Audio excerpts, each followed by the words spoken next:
Thanks for staying tuned. Oh, the crux of the conflict, that is the NUPENG objecting to Dangote's plan to deploy thousands of CNG-powered trucks without allowing those drivers to join labor unions. Now perceived as an anti-union, anti-worker policy, the federal government attempted to broker peace, but the talks broke down with Dangote accused of walking out. Solidarity is spreading as we hear TUC, Pengasa, NATO, and others now staging shutdowns will pass both sides' arguments and possibly examine the fallout for the Niger Delta. But we had taken a trip across town and spoken to some persons, motorists, and persons who are concerned regarding the current issues within the oil and gas sector. And they had a couple of things to say, especially with regards to this current face-up between NUPENG and the Dangote refinery. Let's bring you up to speed with some of those comments that came up. I'm not aware about strike too, but what I'm seeing here is these fuel prices is not favoring us. You buy fuel, they say they remove price, selling 900. You buy 900, it's not even 1 liter. But they will say they're selling 900. You buy 900 per liter, you cannot drive fuel of 900, cannot reach 1 liter. The thing is just affecting us, affecting our business. You know, allow our business to move and affecting our passengers, because if you tell them price, considering the fuel of price, they no go free pay because of the outing is in this Agwaibom, in short, and at our Nigeria. Nothing that changed, because as of last month, they are selling 920. As of this month, they are selling 900. But nothing different, because of, if you buy that 900, you know reach 1 liter. Well, the price here in Akwa is, it has remained 890 in some filling stations, while some are selling 930 naira when you go into remote areas. But in Uyo City here, it's 890. And I'm not aware there is strike. So, well, the supply is still normal everywhere. I'm just getting to know that there is strike by NUPENG. Not heard. I've not heard. But I don't know. I don't know what NUPENG people are doing. But I've heard about the Tanker Drivers Association, that they have come up with, I saw them on the screen with uniform.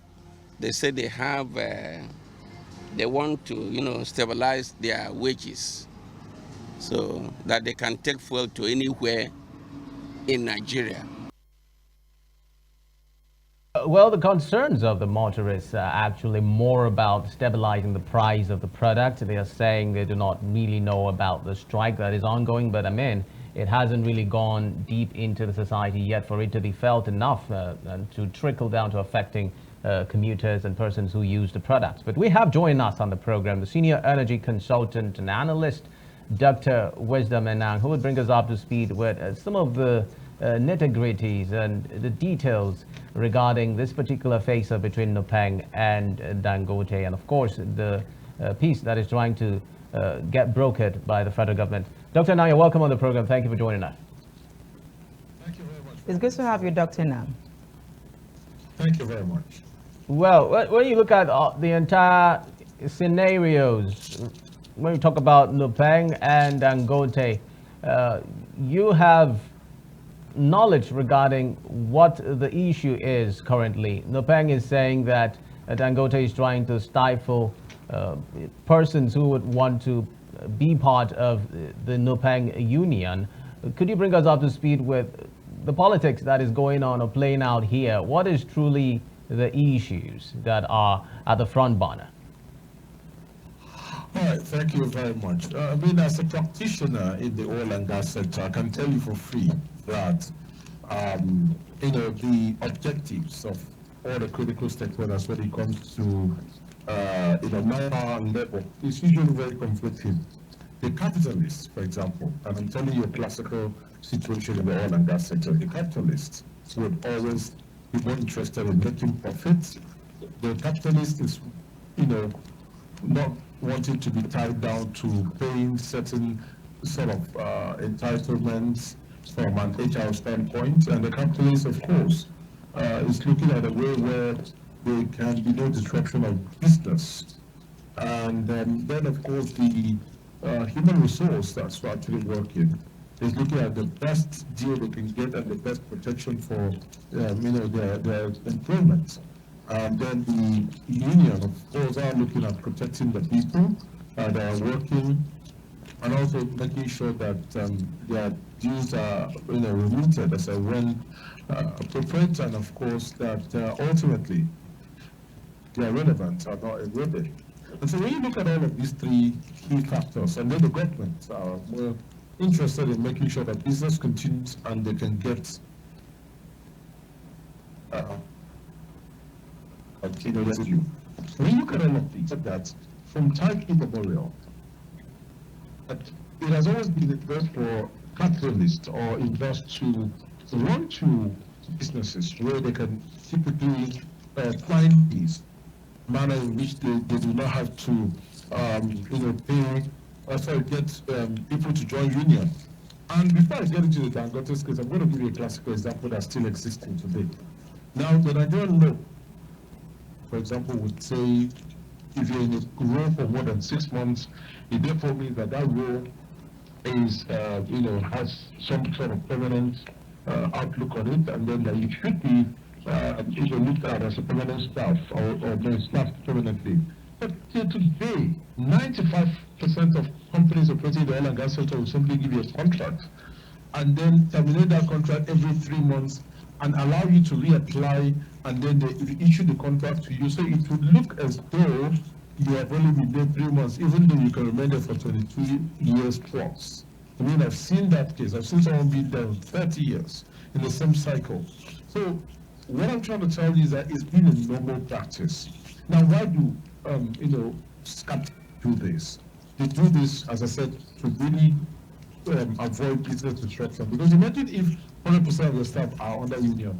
That means the union has some sort of effect, no matter how you look at it, on your business operations. And so they can start up one day and say, look, we're going to strike for no reasons that concerns you. It has nothing to do with you. Maybe the union has an issue with the federal government. They prescribe a strike, and that strike ends up being affecting your business operations. So if you want to look at it, the Dangote is also trying to safeguard business operations, because it may not emanate from the Dangote, it may emanate from a different company. And I've been in a company where we didn't have anything to do with what happened in a different company, but the union called for strike, and it happened across all companies, and even companies that had nothing to do with it. So if you look at it, it's a play of interest.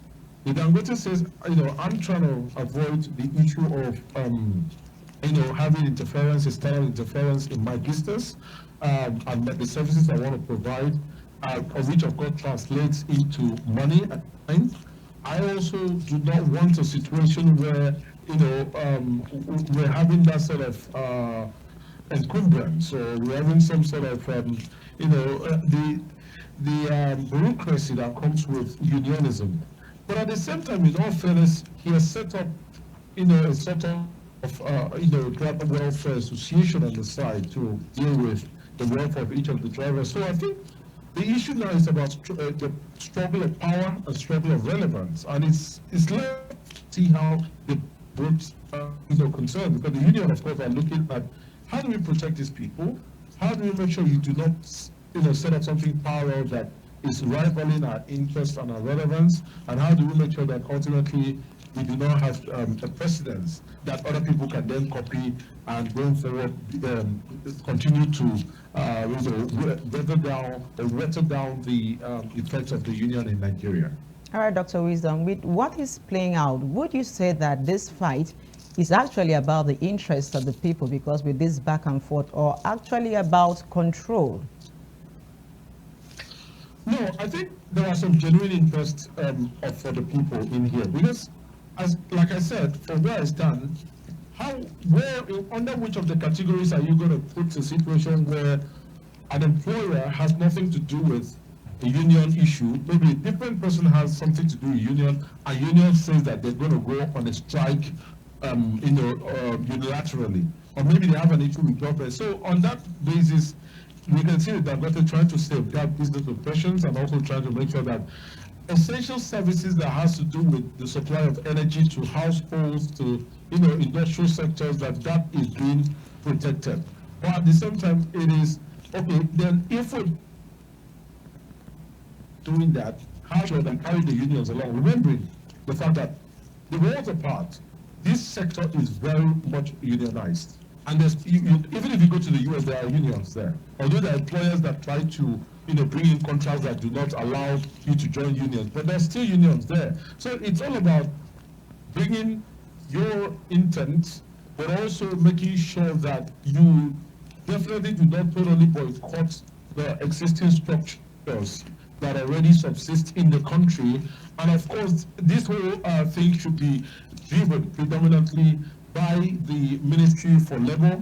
I think they should be driving this effort, and of course, based on the existing regulations, they should be something that should be driven that way. Because you see, the cause of the conflict, if you want to look at it from any standard, happens to be the way and manner that each of the parties that are disputing are interpreting the law. This one interprets it this way, this one interprets it this way, and that is why a lot of the clarity that we get from our regulations are gotten in the courts. The regulations themselves present a lacuna, a gray area, and then people end up going to court for the proper interpretation of what that means and how to apply it. All right, Doctor. Well, looking at it from an industry expert's lens, what really would you say triggered this deadlock, especially when we're talking about how much it matters to the oil and gas sector? Do you think that there is a common ground where these two warring factions can, reach an agreement of some sort towards ensuring that there is still some level of harmony being enjoyed within the oil and gas sector? Definitely. I think, it's a very simple thing. The common denominator that we need to have across both parties is the issue of, taking away pride. That once we take away pride, we put the main issues forward. This is what we want to do. We want to make sure that there's a continuous supply of the products. We want to make sure that people are not, there are no external interference in Dangote's business. And then, the union would say, we want to make sure these guys are taken care of. We want to be able to have access. We still want them to have freedom of membership and that choice. And at least, even if they don't want to have it, let it be that the money that you're giving to them, or the remuneration that you're giving to them, is such a compelling amount that they don't want to even have gone into the union. So I'll give you a bit of a context on that particular example. In the US, for example, most permanent employees are under a union of some sort, especially in the oil and gas sector, but the consultants are not. Do you know that because the pay in the US is almost double for the consultants on the same role than for the pensioned workers, people genuinely and for all the good reasons resign their permanent role and go into an agreement with the company and say, look, we want to still work with you, but as a consultant. But that means that they get more money, but they do not have to or belong to the union.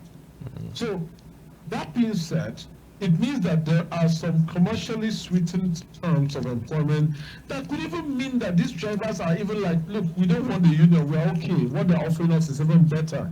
So what I see here is lay down the pride, put all the genuine issues on the table, discuss it on the basis of, on a point-by-point basis, issue-based discussion, and then see how we can put some icing on the cake to meet both the welfare of the drivers, but also to make sure that you are not completely boycotting the relevance of the NUPENG, and ultimately make sure we're keeping, we're actually keeping to the regulations of the country. All right, Dr. Wisdom, to what extent does this fracas affect the citizenry and the economy as a whole? All right, thank you very much. The influence and impacts are quite different across different regions, and I'll tell you that. I mean, I hear, the interview that played out, before I came on board, and, on the television, on your television, and you were, interviewing people around the South region, and they're genuinely affected. Remember, from the Dangote is a few miles away, and then ultimately, if the strike has happened, as the strike has happened, the first thing you notice is that those tanker supplies that are supposed to come in will not come in, and as the reserve that we have at the left coast depot begins to dry up, then the folks that are actually operating those stations will begin to shut it down. Some would sell off, some will begin to shut it down, mainly because of the strike, but also to preserve what they have, the inventory they have, in case of a price hike. Ultimately, they want to be selling the inventory at a higher price. So you kind of see that at those tail end areas. So some people will have the experience of buying from a retailer that is ready to open his tank and still sell at the normal price. Some people will be at a region where the retailer has shut their tank and is only waiting for the price to be hiked so that they can make some quick profits from whatever reserve they have there. But in Lagos here, I can tell you for free that the business as usual. A lot of, on my across a stretch of maybe half a mile from where I live, we have more than 15 filling stations. So if you're closing, someone else is going to open, and that, as I said, is Lagos and Abuja. We should expect that. For other people, it's affecting their livelihoods, which is exactly the point I'm trying to make. It's affecting the cost of transportation, and even sometimes some people who may even choose, so it's not worth it. We're not going to get customers, let's stay back. And God forbid it persists, it will begin to affect the consumer price index of products. Products will go up. My fear is that in Nigeria, that the product prices reflected on are very sticky downward. So when they eventually, the fuel starts coming down, or the strike gets resolved and the fuel comes down, if it gets to that, how sure are we that we'll get an immediate drop in the consumer price index, which is going to be a different challenge that is more of an inflationary situation? All right, Doctor, just before we let you go, let's look at this. Beyond this crisis now, what does this episode say about or the managing of labor relations in the country and indeed the Niger Delta region? A situation where you see labor unions trying to be larger than life, or really, really strong forces to deal with. Does this teach us about management of the unions that we have around, or more effectiveness towards ensuring that the activities are curtailed? Because what we see playing out here seems to be the desire for control. How can that be better managed? All right, let's put it this way. I think the union are doing what they do. Like I said, I explained right at the beginning that the union and the capitalists typically have different objectives. And it's like saying you're going to a place and you're asking, why is the lion not backing to warn me? Why is it simply just, pouncing and tearing me apart? The truth is, that's how the lion works. The union are simply known for strike. That's what they do. The world beyond, it's not just in Nigeria.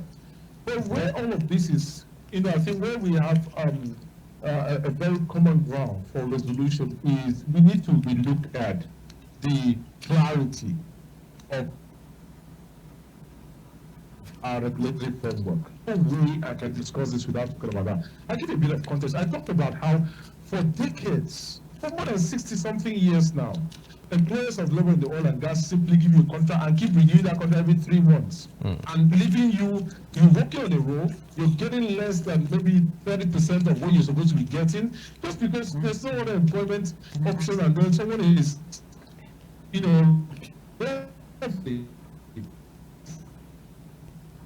designing contracts to favor their own narrative, and it's flying. Why is it flying? The lack of what has made it to fly. The second reason why it is flying is we do not have clarity in achieving framework. So every company is now subjecting the regulations to their own interpretation.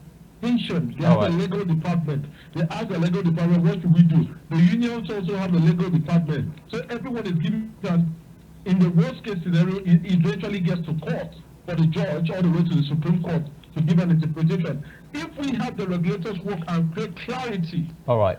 get second layers of clarity based on experiential basis, then we would have no problem at all. Thank you very much, Senior Energy Consultant and Analyst Dr. Wisdom Enang, for speaking to us on these issues regarding the NUPENG and Dangote face-up. And we're hoping that there'll be a common ground and a resolution soon. Thank you for talking to us. Thank you for your time, Doctor.